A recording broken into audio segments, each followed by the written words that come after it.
नमस्ते साथीहरू, स्वागत छ हाम्रो टेक्नोभाइस नेपाल युट्युब च्यानलमा। फर्स्ट अफ अल म चाहिँ तपाईहरुलाई यो सी ट्युटोरियलहरू एक्सेस गर्न अनुरोध गर्दछु। हाम्रो प्लेलिस्ट पनि बनेको हो, प्लेलिस्टमा पनि गएर तपाईहरुले सी प्रोग्रामिङ भित्र चाहिँ सबै भिडियोहरू पाउन सक्नुहुन्छ। आज चाहिँ हामी एपिसोड 12 मा स्टार्ट गर्छौं। पहिलाको एपिसोडमा चाहिँ हामीले कन्डिसनल स्टेटमेन्ट मा पर्ने इफ क्लज को बारेमा हेरेका थियौं। इफ क्लज को टाइप्सहरुमा हामीले इफ पढेको थियो, इफ एल्स अनि इफ एल्स को नेस्टेड केस वाला पढेका थियौं अनि अर्को हामीले इफ एल्स ल्याडर वाला पनि पढेका थियौं। भने आज चाहिँ हामी स्विच स्टेटमेन्ट को बारेमा हेर्ने छौं। ओके, भिजुअल स्टुडियो कोडबाट गर्ने छौं हामी। Let's start. ओके साथीहरू, यो हामी स्क्रिनमा आइसक्यौं।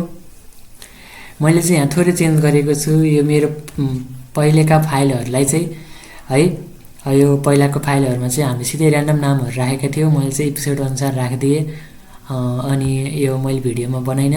अनि आज चाहिँ एपिसोड 12 भनेर एउटा मैले फाइल बनाए switch.c लेखेर है। अनि आज पढ्ने कन्टेन्टहरु लेखेका छौं। ल स्टार्ट गरौँ। First of all conditional or control statement भनेको एउटै हो भनेर हामीले भनेका थियौं। अनि कन्डिसनल स्टेटमेन्ट के हो त भनेर नि भनेका थियौं।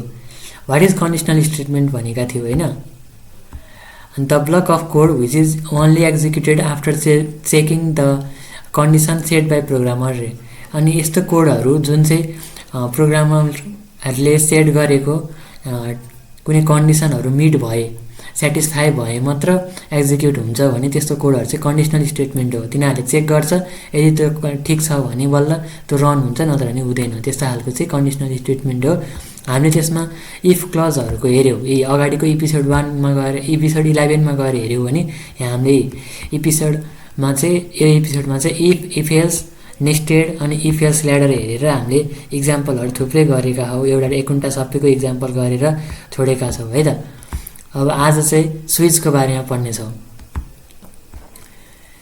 अब what are the types of conditional statement भनेपछि एउटा इफ वाला हुन्छ, एउटा स्विच वाला हुन्छ है। आज चाहिँ हामी स्विच वाला कतिखेर युज गर्ने पहिला चाहिँ त्यो क्वेशन आउँछ है। अनि हामीले इफमा चाहिँ अलग अलग खालको भेरिएबलहरुलाई अनि जतिखेर हामीले इफ क्लज लगाउँछौं, कन्डिसन लगाउँछौं, त्यतिखेर नै हाम्रो भेरिएबलहरु चेन्ज भइराहा, त्यस्तो कन्डिसनमा चाहिँ इफ लगाउनु पर्छ। भने अब हामीले स्विचमा चाहिँ एउटा भेरिएबल लेख्छौं अनि त्यही भेरिएबलको भ्यालुहरुलाई चाहिँ अलग अलग केसमा राखेर हेर्छौं के। यो भ्यालु भयो बेला चाहिँ यो गर्ने भनेर स्टेटमेन्ट लेख्छौं, अनि यो भ्यालु भयो बेला चाहिँ यो गर्ने भनेर स्टेटमेन्ट लेख्छौं, यो भ्यालु भयो बेला चाहिँ यो गर्ने भनेर स्टेटमेन्ट लेख्छौं के। तर एउटै भेरिएबलको एउटै त्यो भेरिएबलमा चाहिँ भ्यालु स्टोर गरे हुन्छ नि, हो त्यो एउटै भेरिएबललाई हामीले चेक गरेर हुन्छ यसमा चाहिँ। भने यो कन्डिसनलमा चाहिँ मल्टिपल भेरिएबलहरुलाई नि चेक गर्न सकिन्थ्यो है त। अब जस्तै अब एक्जाम्पलको रूपमा भन्नुपर्दाखेरि तपाईले त्यहाँ एजमा चाहिँ एज लेखिदिनु भयो हैन। यो एज भन्ने एउटा भेरिएबल बनाउनु भयो अनि तपाईले 1 देखि 10 सम्म एउटा र्यान्डम एजहरु हान्नु भयो।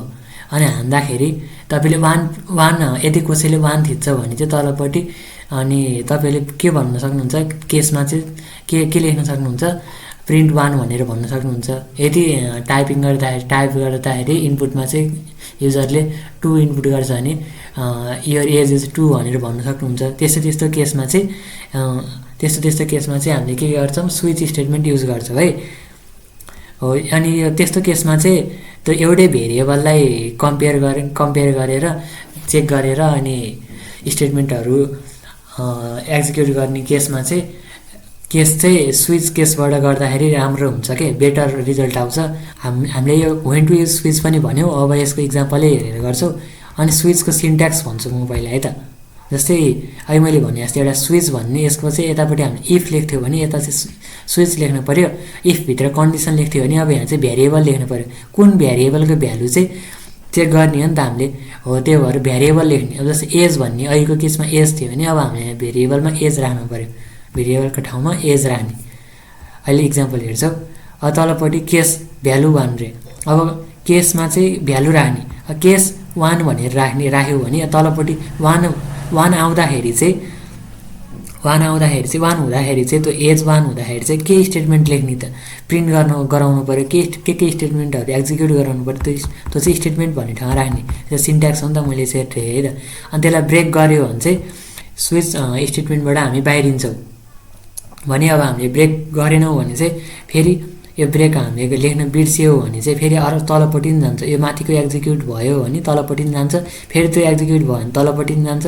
त्यही भएर हामीले ब्रेक चाहिँ लगाउनुपर्छ है। ब्रेक लगायो भने चाहिँ एउटा सेटिस्फाई भएपछि यो स्टेटमेन्टबाट स्विच स्टेटमेन्टबाट पुरैबाट हामी बाहिरिन्छौँ।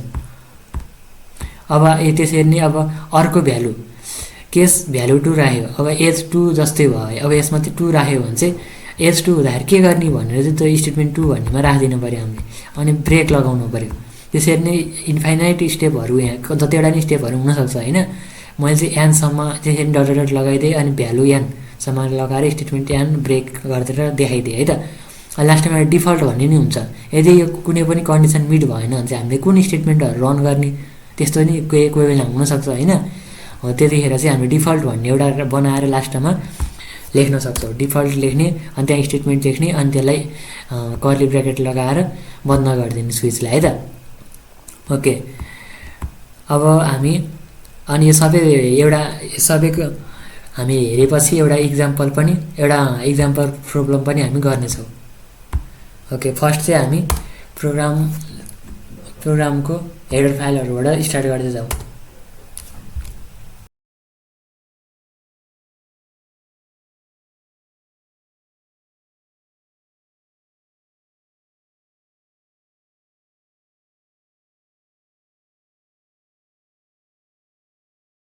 ओके साथीहरू है त, अब हामीले चाहिँ यसमा हेर्नु है त। यसमा के भयो, यसमा मैले माथिपट्टिको हेडर फाइल लेखेँ, अनि मेन फङ्सनभित्र चाहिँ प्रिन्ट सुरुमा चाहिँ स्विच स्टेटमेन्ट भनेर लेखिदिएँ होइन। अनि त्यहाँबाट इन्टर एज भने युजरसँग प्रम्प्टमा मागेँ। अघिकै हामी यतिकै माथिको बुझ्दाखेरि मैले भनेकै कुरा एउटा चाहिँ प्रोग्राम गरेर हेरौँ है त। अनि इन्टर एज भने मैले, अनि यहाँबाट मागे प्रम्प्ट, अनि त्यसलाई चाहिँ एज भन्ने भेरिएबलमा स्टोर गर्नको लागि एउटा इन्ट बनाएँ डाटा टाइपको है त। एज त इन्टिजर टाइपको हुन्छ नि त, त्यही भएर मैले इन्ट एज हालेँ। अनि स्क्यानएफमा चाहिँ मैले युजरसँग इनपुट लिएँ है त। हो अब चाहिँ हामी अब यो पछि अब हामीले अघि भने जसरी नै यदि 1 टाइप गरेछ भने त्यहाँ प्रिन्ट योर एज इज 1 भनेर भन्नुपर्छ भनेर हामीले भनेको थियौँ नि, त्यसरी नै हामी यहाँ लेख्छौँ है त। त्यसको लागि चाहिँ स्विच दबाउनु पऱ्यो, स्विच लेख्ने, अनि त्यहाँबाट ब्र्याकेट लगाउने होइन त। यसलाई प्यारेन्थेसिस भन्छ भने है मैले। अब भ्यारिएबल भन्ने छ नि त्यहाँ माथि सिन्ट्याक्समा नि हेर्नु होला। त्यहाँ भ्यारिएबल भन्ने ठाउँमा चाहिँ अब हामीले यहाँ एज राखौँ। अब हामीले एजलाई कम्पेयर गर्ने हो नि त, अनि कर्ली ब्रेसेस लगाउने, अनि भित्र जाने। अब यहाँ चाहिँ केस लेख्ने। अब एज 1 भएन के गर्ने भने जस्तो अब केस 1 लेख्ने। यसमा अब स्टेटमेन्टको ठाउँमा चाहिँ यदि 1 भएन के लेख्ने, हामी प्रिन्ट गर्छौँ। प्रिन्ट एफमा चाहिँ लेखौँ हामी योर एज इज 1 भनेर लेख्दिउँ ल।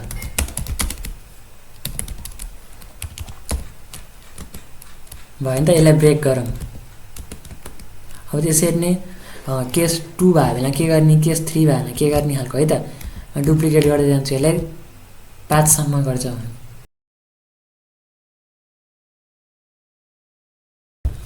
ओके साथीहरू है त, मैले यसलाई अपडेट गरेँ। 1 देखि 5 सम्म हामीले केस बनायौँ। अब यदि युजरले इनपुट गरेको भ्यालुमध्ये 1 देखि 5 सम्म परेन भने चाहिँ डिफल्ट केसमा राख्ने। अघि मैले डिफल्ट राख्नुपर्छ भनेको थिएँ नि त, डिफल्ट राखिदिने। अब डिफल्ट राख्ने, अनि स्टेटमेन्ट लेख्ने, अनि प्रिन्ट एफभित्र चाहिँ के राख्थ्यौँ ल। मैले योर एज इज नट फल अन्डर 1 to 5 लेख्दै है त। ओके, 1 देखि 5 सम्म परेन भन्नु खोजे जस्तै है। यहाँ तपाईँले जे पनि लेख्न सक्नुहुन्छ। अब यसमा चाहिँ ब्रेक लगाउनु नि परेन नि त, माथिबाट गरिदिए लास्टमा आएर लास्टकै एक्जिक्युट हुने माथि नै भयो भने त त्यहीँ ब्रेक लागेर बाहिर निस्किहाल्छ। भएन भने त डिफल्टसम्म आइपुग्छ, अनि जसरी नि स्विच सकिहाल्छ। डिफल्ट चाहिँ जसरी नि भइहाल्छ एउटा। ओके है त। अब यसलाई हामी रन गरेर हेरौँ है त।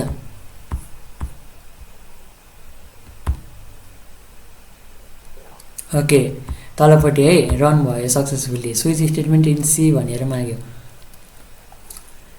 आयो। अनि इन्टर एज भनेर माग्यो हामीलाई। अब हामी यसलाई 23 दिउँ। के भन्यो, योर एज इज नट फल अन्डर 1 to 5 भनेर आयो। भयो नि त, हाम्रो एज त फल गरेन। त्यसरी नै फेरि रन गरौँ यसलाई एकचोटि। अब चाहिँ यहाँ 3 लेखौँ भने योर एज इज 3 भनेर आयो के हो। यस्तै अब स्विच केस कहिले युज हुन्छ भन्ने त थाहा भयो नि तपाईँहरूलाई। एउटै भेरिएबल छ, यहाँ एज भन्ने भेरिएबल छ, अनि त्यही एज भन्ने भेरिएबलको यो भ्यालु हुँदा यो गर्ने, यो भ्यालु हुँदा ऊ गर्ने भन्ने खालको त्यस्तो खालको केसेसहरू छ भने हामी इफ नलगाइकन स्विच लगाउन सक्छौँ। अब यसलाई नै हामीले इफबाट नै गर्न सक्थ्यौँ। के गर्न सक्थ्यौँ इफबाट गर्दा चाहिँ इफ एज बराबर 1 गर्न सक्थ्यौ। अनि 1 हुँदाखेरि चाहिँ अब त्यसको स्टेटमेन्टमा चाहिँ योर एज इज 1 भनेर लेखिदिन सक्थ्यौ। तलपट्टि फेरि इफ लगाएर गर्न सक्थ्यौ। त्यहाँदेखि कन्डिसन लेखेको चाहिँ 5 सम्म जानुपर्छ। तर त्यस्तो एउटै भ्यारिएबललाई चाहिँ यसरी कम्पेयर गर्दै जाँदाखेरि चाहिँ इफभन्दा स्विच बेटर हुन्छ है। ओके, स्विचको भइहाल्यो। अब सिन्ट्याक्स अनुसार नै हामीले गऱ्यौँ होइन। अब एउटा ऱ्यान्डम प्रब्लम एउटा हेरौँ।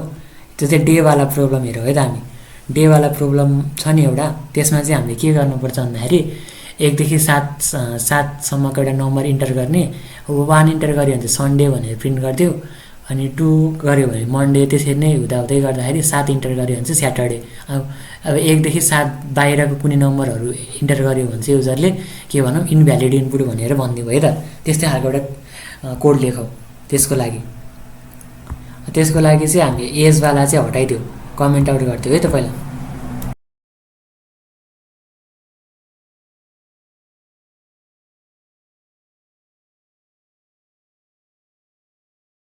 ओके है त साथीहरू, अब मैले चाहिँ यहाँ इन्टर डे नम्बर भनेर मागेँ। अनि त्यहाँबाट त्यो जुन युजरले इनपुट दिन्छ त्यो चाहिँ डेनम भन्ने एउटा भ्यारिएबलमा स्टोर गर्यो है त हामीले। अब चाहिँ त्यहाँ स्विच केस लगाएर हेर्छौँ। अघि हामीले भनेको कसरी नै गर्छौँ है। यसको लागि अब यहाँ स्विच लेख्न पऱ्यो है त। अब यो मेरो चाहिँ यो स्विच लेखेर मैले ट्याब दबाउने बित्तिकै यस्तो भयो कि एउटा सर्टकट हो। पछि चाहिँ यो तपाईँहरूले एडिटरहरूबाट गर्नुभयो भने चाहिँ एक्सटेन्सनहरू हुन्छ कि। अब कोही त एडिटर नै फलो गर्दैनन्, कोही अर्कोबाट गर्छन्, भिएस कोडबाट गर्दैनन्। भिएस कोडमा चाहिँ इजी हुन्छ, अनि त्यही भएर भिएस कोड गर्न सजेस्ट गरिन्छ कि। अब भिएस कोडमा चाहिँ स्विच लेखेर ट्याब दबाउने बित्तिकै यस्तो खालको कन्डिसन। अब एक्सप्रेसन भनेको ठाउँमा अझ त्यहाँ त माथिपट्टि मैले यहाँ स्विच भ्यारिएबल लेखेको थिएँ, यहाँ एक्सप्रेसन हुनुपर्ने रहेछ है। सिन्ट्याक्स चाहिँ देखाइदिएँ कि थिएँ, एक्सप्रेसन रहेछ। अनि त्यहाँ भ्यालु वान स्टेटमेन्टहरू है त। ओके, अनि यस्तो लेखेर आउँछ। अनि त्यहाँ हामीले सिधै गर्न सक्छौँ है। अब यो चाहिँ नगरौँ, म यहाँ स्टेप वाइज जाऊँ है त। यो अटोमेटिक भयो। स्विच लेखेँ मैले। अनि अब यसमा चाहिँ हामीले ब्रेसेस लगाएर एक्सप्रेसन लेख्नुपर्छ। अब हामीले यसमा डे नम्बरलाई चाहिँ त्यो गर्ने हो, कम्पेयर गर्ने हो होइन त। त्यही भएर अब यसलाई कर्ली ब्रेकेटभित्र राख्दिउँ। अब यो भित्र चाहिँ हामी केसेसहरू लेखौँ। केसमा चाहिँ केस 1 हुँदाखेरि के गर्ने, 1 हुँदाखेरि चाहिँ अब यसमा चाहिँ यो कोलन हुन्छ है। यो चाहिँ ख्याल गर्नु होला। सेमिकमा माथिपट्टि हामी सेमिकोलनहरू लेख्थ्यौँ भने यसरी दिन्थ्यो भने अब यसमा चाहिँ कोलन हुन्छ, ख्याल गर्नुपर्छ है। अनि यहाँ प्रिन्ट एफ लेख्ने। अनि त्यहाँबाट अब यो प्रिन्टै गर्नुपर्छ भन्ने पनि छैन, अरू नि स्टेटमेन्ट हुनसक्थ्यो। यो त हामीले सिम्पल गरे हो नि त यो बुझ्नको लागि, त्यही भएर मैले प्रिन्ट एफ लगाएँ होइन। अब यसमा चाहिँ प्रिन्ट गरिदियो हामी के लेख्ने, सन्डे लेखौँ, टुडे इज सन्डे ल। ओके, यु चुज सन्डे लेखौँ है त।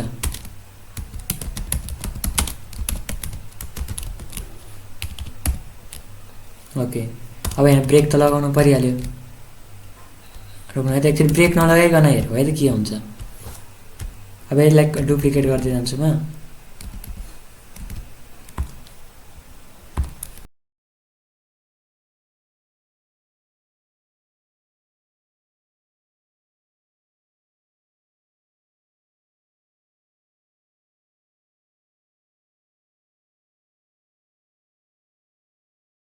ओके, हामी 7वटा लेख्यौँ।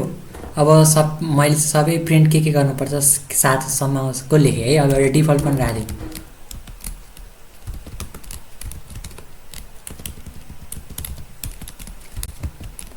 डिफल्ट हुँदाखेरि चाहिँ के लेख्यौँ हामी?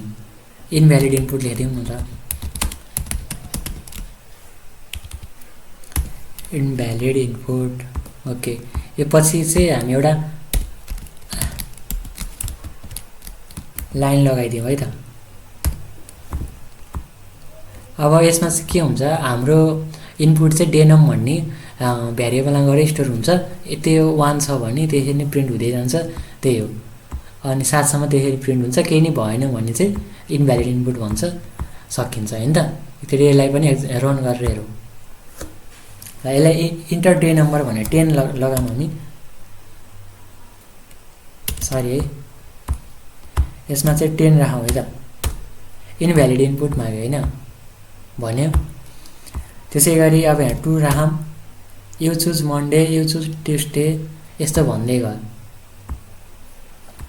यो किन भन्यो भन्दाखेरि अघि भनेको थियो नि त, यो माथिको सेटिस्फाई भयो भने जहाँबाट सेटिस्फाई हुन्छ हेर्नु है त।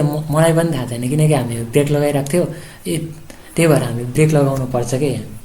हेर्नु यहाँ 2 को सेटिस्फाई भयो, 1 को चाहिँ एक्जिक्युट प्रिन्ट भएन।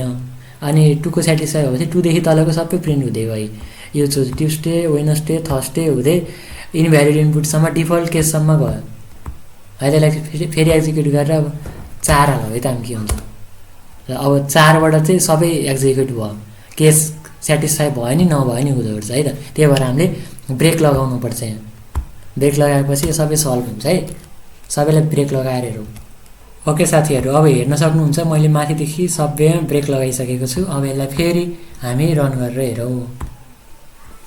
ओके, फेरि प्रम्प्ट माग्यो डे नम्बर हाल भनेर हामीले 4 हाल्यौँ। ल हेर्नु, अब चाहिँ यो चुज वेडनेसडे मात्र आयो। त्यसै गरी फेरि एकचोटि रन गरौँ। 1 सन्डे भन्यो।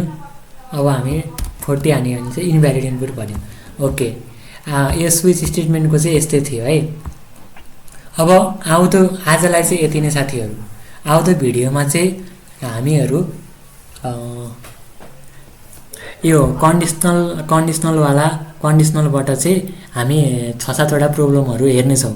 म क्वेसन लिएर आउँछु अनि त्यो क्वेसनको सोलुसन चाहिँ तपाईँहरूले आफैले गर्नुपर्ने हुन्छ। म त्यो क्वेसनहरूलाई डिस्क्राइब गर्नेछु है त। ओके, आजलाई यति नै। यो भिडियोहरू कस्तो लागिरहेको छ तपाईँहरूलाई, त्यो भिडियोहरू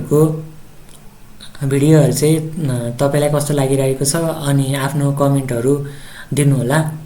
अनि कस्तो अरू कुन टपिकको भिडियोहरू बनाउने हो त्यो पनि भन्नुहोला। हाम्रो च्यानल पनि एक्सेस गर्नुहोला। ओके साथीहरू, थ्याङ्क यू।